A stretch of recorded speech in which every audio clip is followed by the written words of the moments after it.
بسم الله الرحمن الرحيم.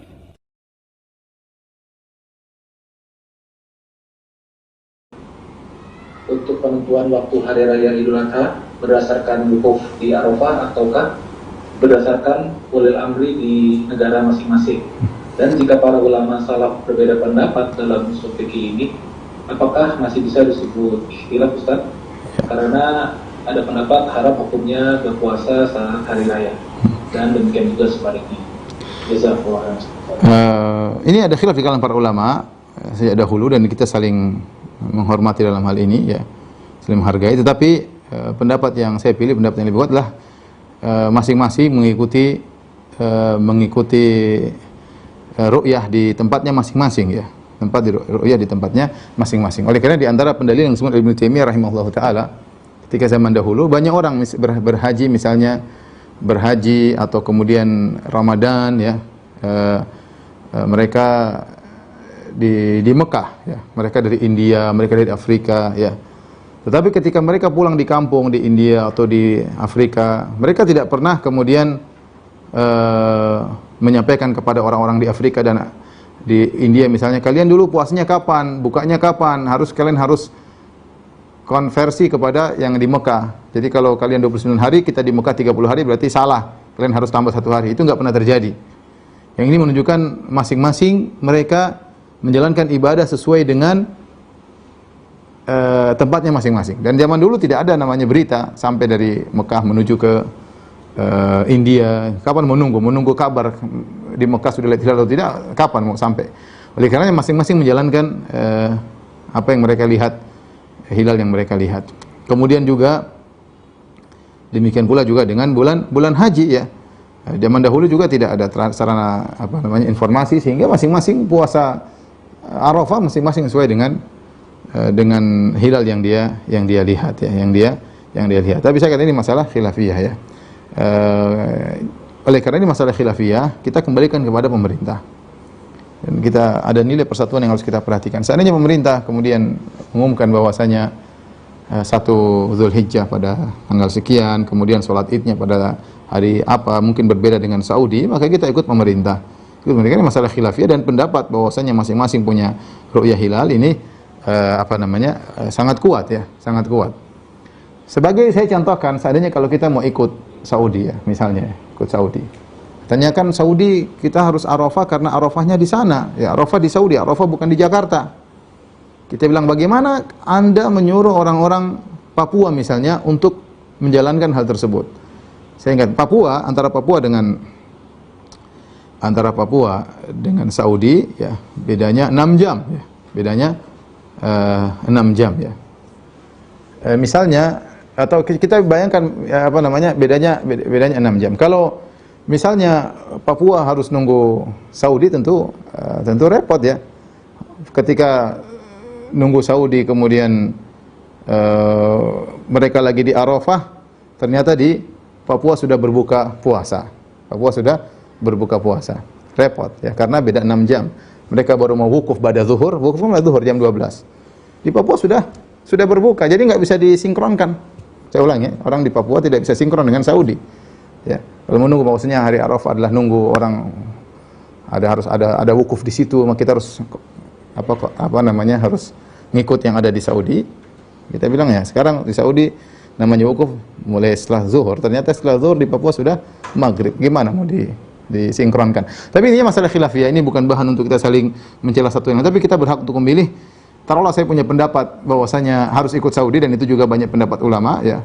Maka saya katakan persatuan sangat penting. Kalau pemerintah Indonesia mengatakan sholat id pada hari tertentu, maka kita ikuti saja, itu lebih aman. Wallahu ta'ala bishawab, dengan menghargai pendapat yang lain.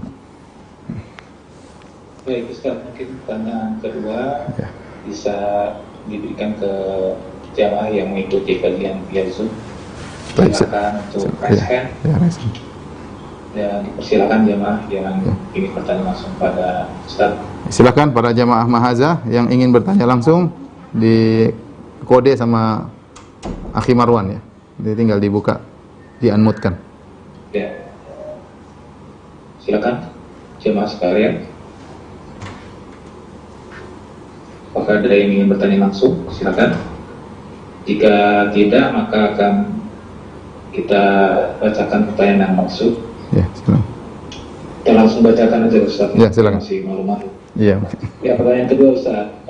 Assalamualaikum Ustaz. Waalaikumsalam warahmatullahi wabarakatuh. Untuk berkurban, apakah benar lebih afdal berkurban domba atau kambing daripada sapi? Mohon penjelasan. Ada khilaf di kalangan para ulama, namun yang benar, kalau untuk satu orang, maka lebih afdal adalah onta. Ini satu ya, satu bukan 7 dengan 1, tidak. Saya menyembelih satu ekor onta buat saya sendiri, itu lebih afdal. Lebih afdal daripada satu orang 1 ekor sapi. Lebih afdal daripada satu orang 1 ekor kambing. Satu ekor kambing. Ini secara urutan.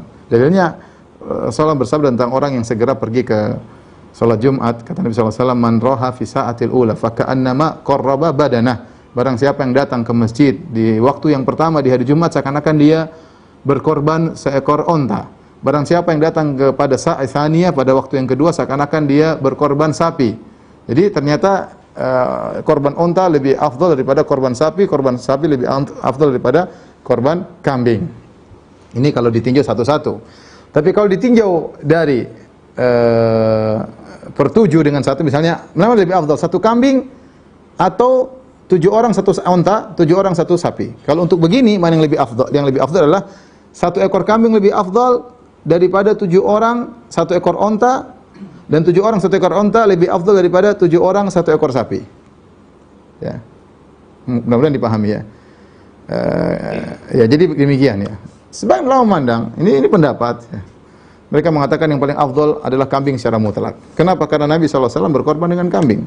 Dibantah oleh ulama yang lain, Nabi mencontohkan yang lebih mudah bagi umatnya. Nabi mencontohkan lebih mudah bagi umatnya, bukan berarti itu yang paling afdal. Lagi pula Nabi menyembelih 2 ekor kambing, kemudian juga tatkala Nabi haji, Nabi menyembelih 100 ekor onta. Itu Nabi haji, Nabi hadiunya 100 ekor onta, padahal kambing juga ada. Tapi intinya ini masalah khilafiyah. Yang penting kita berkorban. Yang penting kita berkorban. Kemudian kata Allah Subhanahu wa taala, "Lan yanalallaha luhumuha wala dima'uha, walakin yanaluhu taqwa minkum." Tidak akan sampai kepada Allah dagingnya dan juga darahnya, tidak sampai, yang sampailah ketakwaan. Itu seorang ikhlas tatkala dia menyembelih, apakah kambing, apakah onta, apakah sapi, penting dia ikhlas. Kalau dia bisa beli kambing yang paling gemuk, itu yang terbaik. Sapi yang paling gemuk itu yang terbaik. Onta yang paling gemuk yang terbaik. Karena kita tahu ibadah menyembelih itu ada 2 ibadahnya. Ibadah yang pertama ibadah menyembelih. Ibadah yang kedua adalah ibadah sedekah dari dagingnya. Semakin besar dagingnya, semakin gemuk, maka lebih baik. Wallahu a'lam bishawab. Iya, Ustaz. Pertanyaan ketiga, Ustaz. Assalamualaikum, Ustaz. Bagaimana kiat-kiat agar bisa memaksimalkan 10 Zulhijjah di tengah pandemi saat ini, Ustaz? Mohon nasihat dari Ustaz. Alhamdulillah kita sudah melewati masa bulan Ramadan. Saya rasa mirip-mirip Ramadan dengan Zulhijjah ya. Cuma memang suasana Ramadan lebih menyenangkan karena orang terbiasa untuk semangat beribadah bulan Ramadan. Terutama 10 hari terakhir bulan Ramadan, orang pada libur dan yang lainnya. Bedanya kita di 10 awal Zulhijjah kita nggak ada libur, yang aktivitas tetap aktivitas ya. Tapi caranya ya kita ingatkan, kita di keluarga kita bikin sistem, gimana sistem agar saling mengingatkan. Waktu salat malam, waktu sedekah kita suruh sedekah, silaturahmi, kunjungi orang tua. Kita bikin kegiatan. Sedekah ada sedekah, pokoknya kita berusaha ibadah sana sini ya. Untuk ibadah kita, zikirnya kita ada, untuk sholat malamnya ada, baca Qur'annya ada. Bahkan sebenarnya lama bikin program 10 hari khatam Qur'an misalnya, bisa saja kalau mau. Ya, tapi ya semakin masing-masing orang berbeda-beda. Ada yang punya duit ya berlebihlah daripada sedekah biasanya. 10 bulan Zulhijjah lebih banyak sedekahnya daripada hari-hari biasa. Jadi kerjasama antara kita dengan istri, dengan anak-anak, agar kita bisa memeriahkan hari tersebut dengan ibadah kepada Allah Subhanahu wa taala. Umur kita semakin berkurang, kemampuan kita beribadah semakin berkurang ya. Dan kalau kita kita sadar akan hal ini, maka tentunya kita akan lebih semangat. Semoga Allah menjadikan kita semua semangat beribadah di 10 hari pertama bulan Zulhijjah. Amin ya rabbal alamin. Mungkin pertanyaan terakhir Ustaz ya. Boleh. Ini yang saya tunggu-tunggu dari tadi. Antum kurang pengertian kayaknya. Tapi sekarang antum udah pengertian, alhamdulillah. Silakan. Assalamualaikum Ustaz. Waalaikumsalam warahmatullahi wabarakatuh. Ustaz, Ana mau bertanya tentang batas waktu pembagian daging kurban itu. Apakah dibatasi sampai habisnya hari tasyrik atau justru tidak terbatas, Ustaz? Seperti dijadikan semacam makarel serta kaleng, makanan kaleng gitu, Ustaz. Dulu Rasulullah SAW melarang menyimpan hewan korban 3 hari, tapi sudah mansukh, sudah tidak berlaku lagi. Sebenarnya menyebutkan karena itu musim kelaparan tatkala itu, maka harus segera dibagi ya. Tentunya semakin cepat dibagi semakin afdal ya. Yang berkaitan dengan waktu penyembelihan itu yang ada waktunya, ada batas waktunya. Beda dengan waktu pembagian, waktu distribusi. Adapun waktu penyembelihan, maka pendapat yang lebih kuat adalah sebelum terbenam matahari tanggal 13 Zulhijjah. Itu hari terakhir, hari tasyrik sebelum matahari tenggelam kita masih boleh menyembelih. Sebagian berpendapat enggak, tanggal 12. Tapi intinya yang lebih kuat kita masih boleh menyembelih. Inti yang penting sebelum terbenam matahari di tanggal 13 Zulhijjah. Adapun distribusinya, yang penting disunahkan kita bagi 3. Kata Allah berfirman, wa at'imu minha ba'isal faqir ya. Ya Allah, berikanlah kepada orang-orang yang miskin yang susah ya. Qani wal mu'tar, dalam ayat yang lain kata Allah berikan kepada orang yang sulit, yang miskin, yang minta-minta ya. Jadi kata para ulama bagi 3, sebagian kita untuk makan sendiri karena sunnahnya kalau kita nyembelih kita makan dari hasil sembilan tersebut sebagaimana Nabi SAW melakukannya. Kemudian yang kedua kita hadiahkan kepada tetangga, kepada saudara-saudara kerabat, bahkan kepada non muslim juga kalau kita mau kasih silakan, enggak ada masalah. Kemudian yang ketiga adalah untuk orang-orang miskin, sepertiganya atau sebagiannya kita berikan kepada orang miskin ya. Ya, jadi kalau bisa segera untuk diberikan bagi orang miskin yang terbaik. Tapi kalau ada maslahat yang buat kita harus dijadikan kornet karena banyak orang miskin di tempat yang lain, mungkin di tanah air kita sudah kurang orang miskin atau kita ingin offer ke tempat daerah terjadi bencana sehingga kita buat jadikan kornet, kita kirim kepada mereka. Intinya kita ingin sampaikan kepada orang miskin. Segera lebih baik. Tapi kalau maslahat menunjukkan bahwasanya di kornet kemudian di paket atau yang lainnya, maka silahkan saja insyaallah, tapi jangan ditunda-tunda. Demikian apa yang bisa saya sampaikan, kurang lebihnya saya mohon maaf. Yang benar datang dari Allah Subhanahu wa taala, saya salah pribadi saya sendiri, semoga Allah mengampuni kita semua. Kepada para jamaah Majelis Ta'lim Mahaza, sampai di sini kajian kita, insyaallah kita bersua di kesempatan yang lain.